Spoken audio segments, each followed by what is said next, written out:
Hello and welcome to another Golf FM bag review, the world famous place for bag reviews. I didn't really want to do another bag review, I've just sort of been forced into it again. I wanted to do a video tonight on a new rangefinder. I wanted to go outside in the fresh air and hit some golf shots, use the drone, all that sort of thing. And no, I'm stuck in here doing another bag review. So look out for that rangefinder review when it comes out.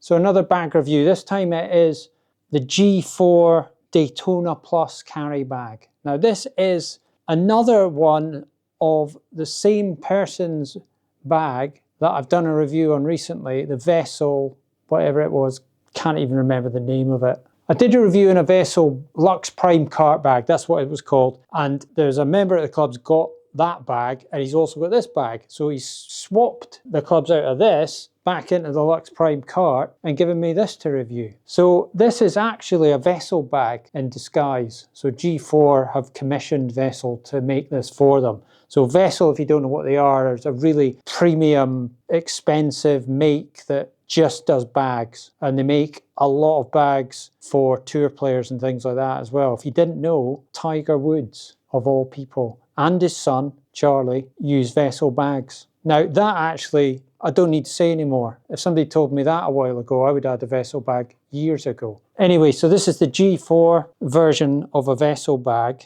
It's quite similar to the Vessel Sunday 3 bag, but slightly different. It's not exactly the same as one of the Vessel makes. It's quite similar to the Sunday 3, but there are a few differences. I don't have a Sunday 3 to go through the differences, but there are some, I've been told, like the weight, for example. The Daytona Plus carry bag, a little bit of paper here again, is £350. The Vessel Sunday 3 is £299, and that's cost. Actually, that's not weight. The weight of them is 5.7 pounds for this, as opposed to 4.55 pounds for the Vessel Sunday bag. That equates to 2 kilograms for the Vessel Sunday 3, and 2.61 kilograms for this. So they're not particularly light. They are extremely well made and good quality, and they should last for a long time.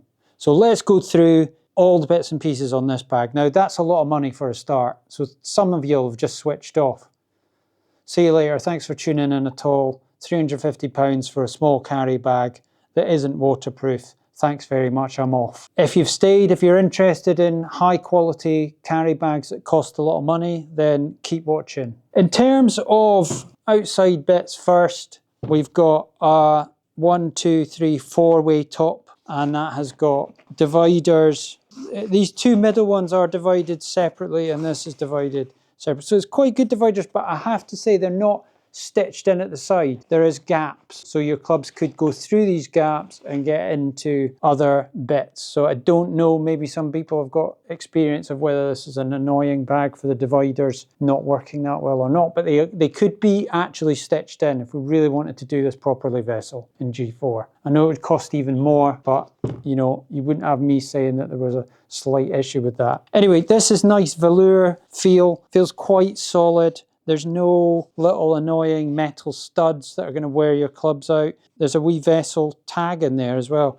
And then you've got this sort of soft feel, looks like leather, but it probably isn't, vinyl cow material, plastic cow material, and that feels quite good and padded and nice, and a little grab handle at the top. The strap itself is a double strap with reasonable padding. It's a wee bit thin, if I'm being honest. Yeah, there's not a major amount of padding in that. Apparently it can go into a single strap if you so desire to do that and have a degree in maths that you can actually work out how to do it. I am not attempting that. It looks far too complicated, but I bet it can be done if you wanted to. I'm going to try it on just to see what the strap feels like. Yeah, it feels decent. It's fine. It's not the most padded strap in the world, but they're probably trying to keep the weight down a little bit. On the outside, still we've got a little towel bag tag rack. We've got nothing else. This bit is to do with the umbrella strap, I think. Yeah, it goes in there. Umbrella goes down and through into there. Do you want to see it with an umbrella in? I knew you would. Right, so in here, I'm just going in behind it. I don't actually know how this works. And that holds an umbrella perfectly well. It's fine. So anything else on the top? Nice handle here. Solid sort of padded feel. Looks quite good. And The stand, what's the stand like? Stand's got Tag Heuer written on it. I don't know whether he's put those on. He won't have put those stickers on himself, will he? Why is there Tag Heuer stickers on it? If anybody knows why there's Tag Heuer stickers on it, write in. Maybe we should ask them. Anyway, so you got Tag Heuer stands, apparently. So they're famous for making stands, right enough. Put this on here and see what. There's no paraphernalia at the bottom with this. It's built in, the stand mechanism. So that's quite good. It's quite clean and nice. The stand feels decent. The stand feels solid. It's quite light. No problems with that. That looks quite good. And there's actually a stowaway bit as well. If it's on a trolley or you're storing it or you're putting it in a flight bag or something. What else have we got? A little bit of padding in here. Gfore logo in there. Don't know a lot about Gfore. I've heard of them, obviously. I've seen them about. I should probably know more about them. Never stocked it. Rep's never been near the place. But, you know, I think they're an up-and-coming company. They seem to know what they're doing. Anyway, you'll probably know more about Gfore than I do. So what are we on to? Pockets. Yes, I think we're on to pockets. Isn't particularly light, I have to say that. I did say that at the start. Right, so this has got a little pull cord on it, and it's a magnet, and that feels perfectly good. And it's sort of velour lined in there. It's a reasonably deep pocket, decent pocket. Quite a nice thing. Nice feature there, magnet. Bottom pocket here, nice zips on it. A bit like the Vessel ones, probably they'll be leather. Hang on a minute. Oh, it might be leather actually. Leather touch points. It said on the, oh, there's a glove in there. It's not cleaned it out completely. You'll get that back. This doesn't have the velour feel in it, and it's got little sidey Velcro bits, so this can obviously come off and get embroidered with a fancy club crest on it, so you could send that away. That's a perfectly good pocket. It's not insulated or anything like that. There's no roost chickens going in there and keeping warm. This zip's not working that well at the moment. It's got caught there. See that? Design fault? No, it isn't really. I think it's just the edges in there got caught a little bit. Now we've got a little bit of a insulation in there. It's not my favourite type of insulation because you know my thoughts on this. You put a bottle in there, watch this. So a bottle in there and you've got a little bit of insulated material at the back portion of that bottle. That's the only bit. So hot air in here constantly on it. So how is that keeping it particularly cool? I don't think it is, but it holds the bottle nicely. Don't know why I'm bothering with this review, to be honest, because it's only got about 450 views in about 10 days, the last Vessel one. So maybe Gfore's more sought after, I don't know, but I'm not holding my breath. But I had nothing else to do it on, really. So this is what we're doing. Get on with it. Get on with it. Right, so we've got that pocket. There's nothing on there. Don't like it when they leave things blank. I would always like to put something in there, just another. It's going to add cost, I suppose. Why would you want two bottles? But even like on the Vessel Lux Prime cart, they had a little pen holder thing, just a wee slot. I'm not a massive fan of pen holders and things like that. I don't think you desperately need them, but they could have done something on there. Anyway, small point, not a deal breaker. Then this pocket, it's got this sort of nice quilted look on the bag. See what this pocket's like. Perfectly fine. It's not luxurious in there or anything, but it feels perfectly well made and nice. Quite a lot of space. And nothing on that side that's small. So we're on to the side pockets here.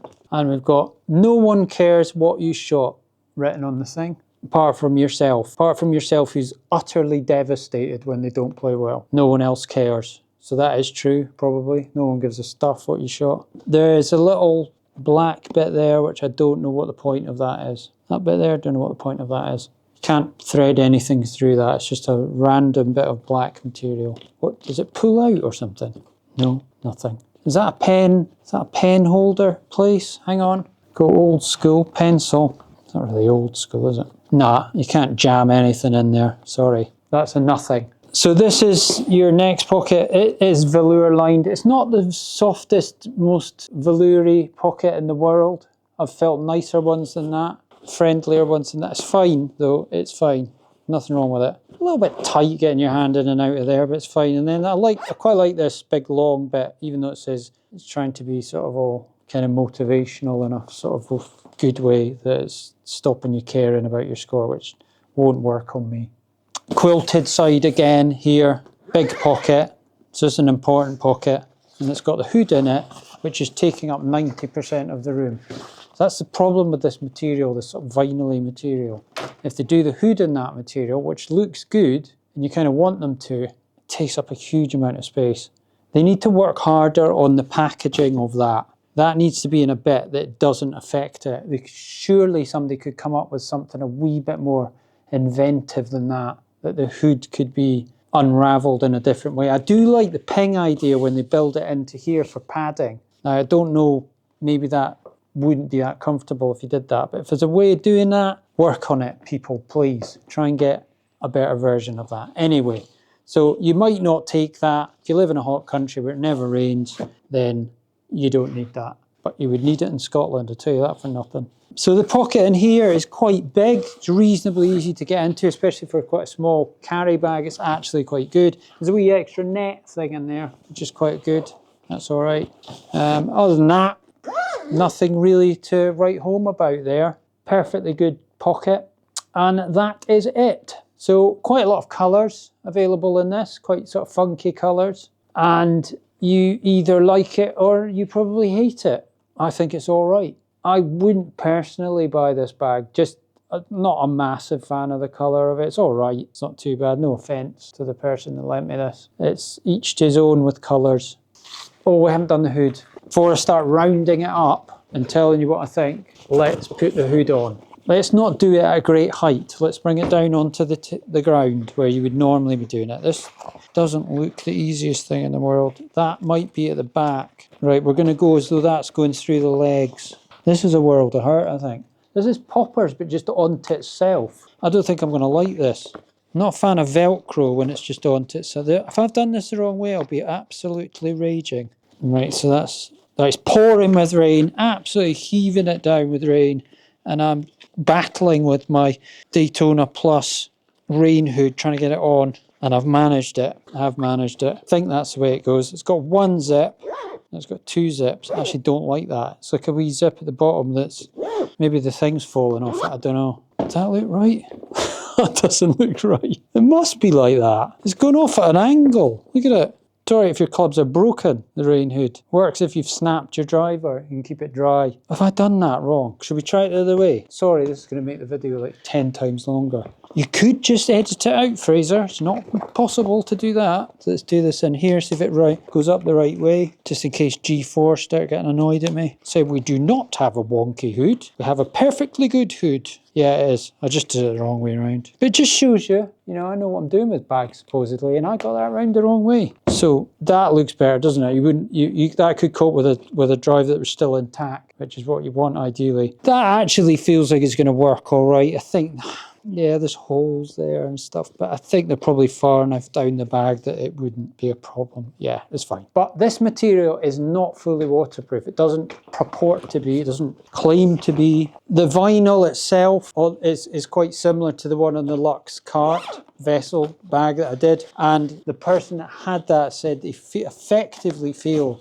like it's the most waterproof bag they've had, even though it doesn't say that it is waterproof. It's not seam sealed behind all of any stitching that they do, which is what you have to do with a waterproof bag. You have to ensure that it's taped behind every single stitch because you've punched a hole in it and you've got to shore that up at the back. So what do I think of this? I think it is nice. You can't, I don't know if you can really put it up against other, what I would call normal lightweight carry bags, because it's just like 200, no, it's not 200 pounds. It's like 150 pounds more probably than your average good lightweight bag that would be in that sort of structure and size. Actually, I've got a bag which is quite similar to it, which I've done a review on. So this is a tailor-made Flex Tech premium carry bag, and I have done a review, as I say, on this. So if you want loads of detail on that, intricate detail, then feel free to watch that. But this is £269, so it's quite a bit less expensive, but it basically does, it seems like the same sort of thing as this, but it's quite a bit heavier actually. This is, let me remind myself, 2.95 kilograms, and that was 2.61 kilograms. You do feel it as being quite heavy, but it is quite a bit less expensive than the Gfore. But it's not as fancy colours and funny stitching. But that is along the same lines. So that's in that mould. This is probably one of the least expensive sort of of that type of bag of a manufacturer that you've heard of. So yes, I think you've got to take it in isolation a wee bit, or certainly against other vessel bags and other high-end, low-volume sort of suppliers like Jones and things like that, which I've not really reviewed yet. Feel free to send me one, Jones, if you want. But yeah, I like it. I can't really fault it. Design-wise, it's Vessel that have done this, so there's never going to be like a terrible error in design, because bags is all they do and they're quite good at them. It feels really good quality. I think it would last a long, long time. I mean, that might actually be, would it last twice as long as a £200 TaylorMade or Sun Mountain or something like that? I don't know. Maybe it would. But it's a bit heavier, quite a bit heavier. And for me, with these things, it's really mostly about the practicalities of them. And I would want, if I had this type of smaller bag, have enough space to be comfortable to hold, but also to be very lightweight. That would be a big consideration for me. So I would be slightly put off by that because of the weight of it. Now I've got a Ping Hoofer Tour. This bag makes it into a lot of videos because I always mention it. But this is heavier than normal Hoofer, not as good pockets as normal Hoofer, but I liked it because I'm a club pro and I want to look slightly like I might be a club pro, and I've got something that looks like a little bit more toury, and it's the make of bag that matches the clubs to a bit more because I've got Ping irons. So that's why I did this. So that was, I was doing it a lot more on this kind of looks side of it, and I took a slight hit on weight and pocket design because of that. I suppose that's what you're doing with this. You go in because you really like the looks, you like the fact that it's an exclusive bag maker that's made it. Tiger uses these Vessel bags, even though this is Gfore branded. And maybe you like the whole Gfore thing. It's a kind of fashion thing, and that's what you're into, and you like this quilted look. So there's reasons to go down that route, and if that's your thing, then this is a perfectly good bag, and hopefully in this review you've had a good look at the pockets and the setup and you can make your own decision. But personally, it's not really for me, but if Ping made this and it had big Ping writing on the side of it, I might be interested, or whatever irons I've got at the time, because that's what I tend to do, match up the bag to the irons. Then yeah, I could live with it. It's a perfectly usable, well thought out bag in terms of space, and as I say, no problem with it. Crack on if you want to get a Gfore Daytona Plus. So that'll do us for today. If you've got any questions, put them in the comments and I'll get back to you. And once again, thanks for watching, and I'll see you in the next one. And hopefully it's not a bag review.